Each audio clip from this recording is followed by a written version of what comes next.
before, you gon' hate me now. When you hustling, you ain't thinking about nobody but you. You telling yourself it's for all your people. You do this shit long enough, lies become the truth. He ain't the kid you knew anymore. Kanan Stark is finally becoming the man everybody was afraid of. And this time, there ain't nobody left who can tell him what to do. The streets made him, his family broke him, and now Kanan is ready to take everything for himself. The new Power Book 3. Raising Kanan trailer makes one thing clear. This ain't about surviving anymore. This is about power. Kanan has spent years watching his mother Rak build an empire, watching his family fall apart, and learning that every person close to him can become an enemy. But now, something has changed inside him. He is no longer asking for permission. He is no longer waiting for somebody to show him the way. He knows what he wants, and he knows exactly what he has to do to get it. The trailer opens with that feeling that something terrible is coming. Kanan's world is getting bigger, but so are the dangers around him. More money means more enemies. More power means more people trying to take it away. And Kanan understands that better than anyone. When you're hustling, you start telling yourself that everything you do is for your people. You say you're protecting your family. You say you're building something for everybody. But after you live that life long enough, the lies start becoming the truth. And that is exactly where Kanan is now. He has spent so much time in the game that the game has become who he is. But the biggest problem is not outside the Thomas family. It is inside it. Rak and Kanan have never been able to fully escape each other. She wanted to protect her son by controlling him. Kanan wanted to prove that he could stand without her. And now both of them are looking at each other like enemies. Rak knows what her son is becoming. She knows that once Kanan makes up his mind, there may be no way to bring him back. But Kanan also knows his mother better than anybody. He knows her secrets, he knows her weaknesses, and most importantly, he knows what she is capable of. That makes their relationship more dangerous than ever, because this is not just a mother and son fighting over a business. This is two people fighting over a legacy. Rak built the foundation. Kanan wants the future. And when two people want the same throne, somebody has to fall. Then there is the rest of the Thomas family. Marvin, Lou, Jukebox, and everybody connected to them are being pulled into a war that keeps getting bigger. Loyalty is becoming harder to find. Everybody has their own plan. Everybody wants something. And everybody thinks they can control the outcome. But Kanan is becoming harder to predict. The trailer also makes it clear that the streets are changing around him. There is money out there that needs to be protected. There are people waiting for an opening. And when the pressure starts coming from every direction, Kanan has only one choice. He has to move first. That is what makes this final chapter so dangerous. Kanan is not trying to be the good guy anymore. He is not trying to prove that he can be better than his mother. He is trying to become somebody nobody can control. And that is where Breeze becomes important. Breeze is not just another person Kanan meets in the game. He represents the next step in Kanan's evolution. A connection with Breeze gives Kanan access to a bigger world, bigger money, and bigger problems. But it also gives him something he has been looking for his entire life. Someone who understands the streets the way he does. But there is a price.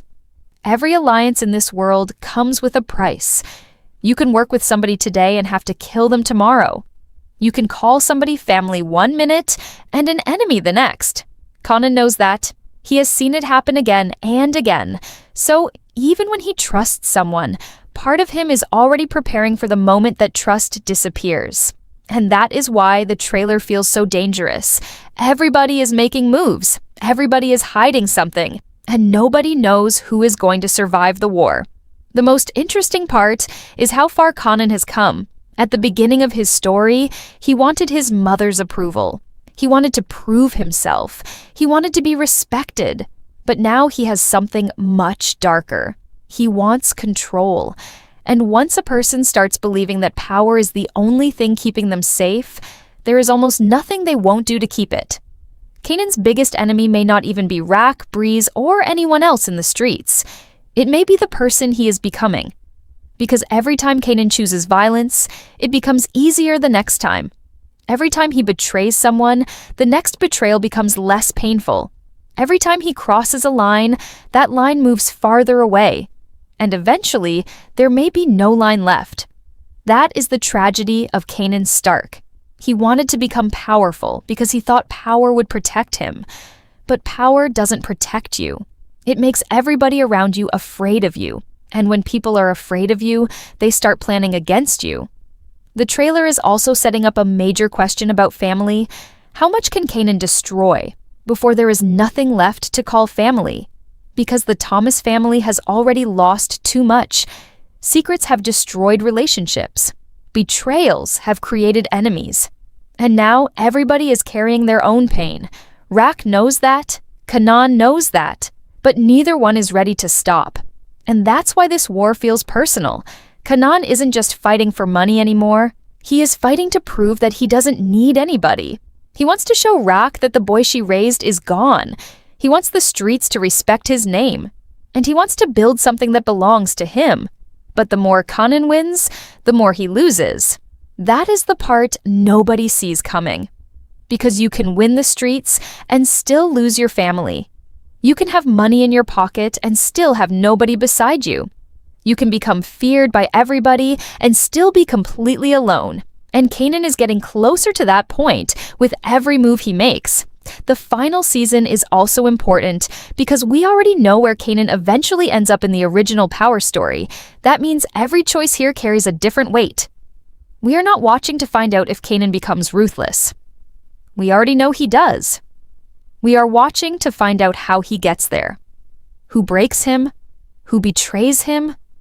Who does he betray? And how much of Kanan Stark will be left when everything is finally over? That is what makes this story so powerful.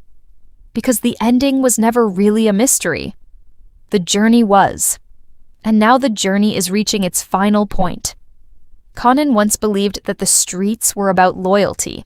Now he understands that the streets are about survival. You can love somebody and still have to turn against them.